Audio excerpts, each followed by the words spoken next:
नमस्कार दोस्तों। किसी गांव में एक आदमी के पास बहुत सारी बकरियां थी। वह बकरियों का दूध बेचकर ही अपना गुजारा करता था। एक दिन उसके गांव में बहुत से महात्मा आकर यज्ञ कर रहे थे और वह वृक्षों के पत्तों पर चंदन से किशन किशन का नाम लिखकर पूजा कर रहे थे। वह जगह गांव से बाहर थी। वह आदमी बकरियों को वहीं रोज घास चराने जाता था। साधु हवन यज्ञ कर वहां से जा चुके थे, लेकिन वह पत्ते वहीं पड़े रह गए। तभी पास चरती बकरियों में से एक बकरी ने वह किशन नाम रूपी पत्तों को खा लिया। जब आदमी सभी बकरियों को घर लेकर गया तो सभी बकरियां अपने बाड़े में जाकर मेमे करने लगी, लेकिन वह बकरी जिसने किशन नाम को अपने अंदर ले लिया था, वह मेमे की जगह कृष्ण कृष्ण करने लगी, क्योंकि उसके अंदर कृष्ण वास करने लगे। जब सब बकरियां उसको कृष्ण कृष्ण कहते सुनती हैं तो वह सब कहने लगी कि तुम यह क्या कर रही हो, अपनी भाषा छोड़कर यह क्या बोले जा रही हैं। तो वह बकरी जिसने कृष्ण रूपी पत्तों को खाया था, उसने कहा कि कृष्ण नाम रूपी पत्ता मेरे अंदर चला गया, मेरा तो मैं भी चला गया। सभी बकरियां उसको अपनी भाषा में बहुत कुछ समझाती, पर वह टस से मस ना हुई और कृष्ण कृष्ण रटती रही। सभी बकरियों ने यह निर्णय किया कि इसको अपनी टोली से बाहर ही कर देते हैं। वह सब उसको सींग और धक्के मारकर बाड़े से बाहर निकाल देती हैं। सुबह जब मालिक आता है तो उसको बाड़े से बाहर देखता है तो उसको पकड़कर फिर अंदर कर देता है, परंतु बकरियां उसको फिर सींग मारकर बाहर कर देती हैं। मालिक को कुछ समझ नहीं आता, यह सब इसकी दुश्मन कैसे हो गई। बकरी का मालिक सोचता है कि जरूर इसको कोई बीमारी होगी, जो सब बकरियां इसको अपने पास भी आने नहीं दे रही।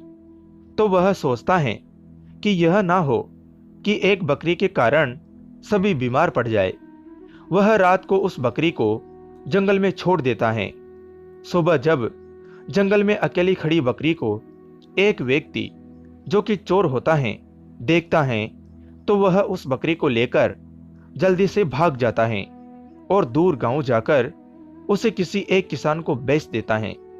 किसान जो कि बहुत ही भोला भाला और भला मानस होता है, उसको कोई फर्क नहीं पड़ता कि बकरी मैं कर रही हैं या कृष्ण कृष्ण। वह बकरी सारा दिन कृष्ण कृष्ण जपती रहती थी।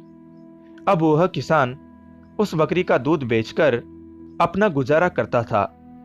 कृष्ण नाम के प्रभाव से बकरी बहुत ही ज्यादा और मीठा दूध देती है। दूर दूर से लोग उसका दूध उस किसान से लेने आते हैं।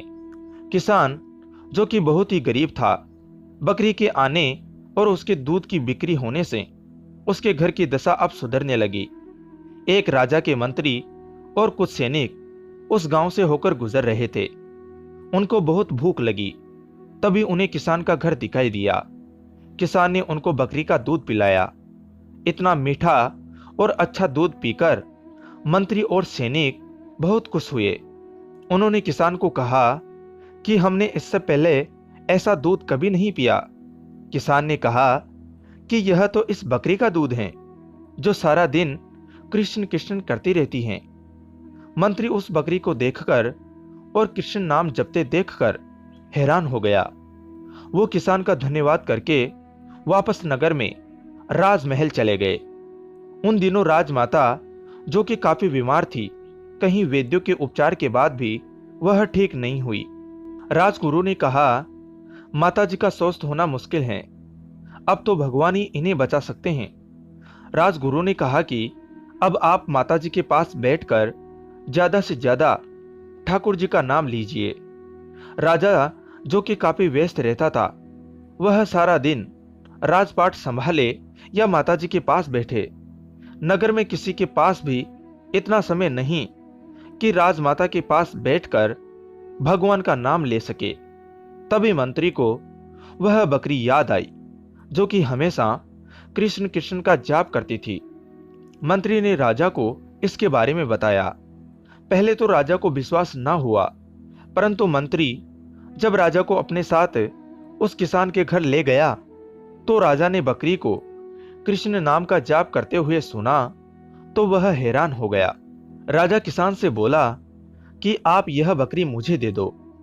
किसान बड़ी विनम्रता से हाथ जोड़कर राजा से बोला कि इसके कारण ही तो मेरे घर के हालात ठीक हुए हैं। यदि मैं यह आपको दे दूंगा तो मैं फिर से भूखा मरूंगा।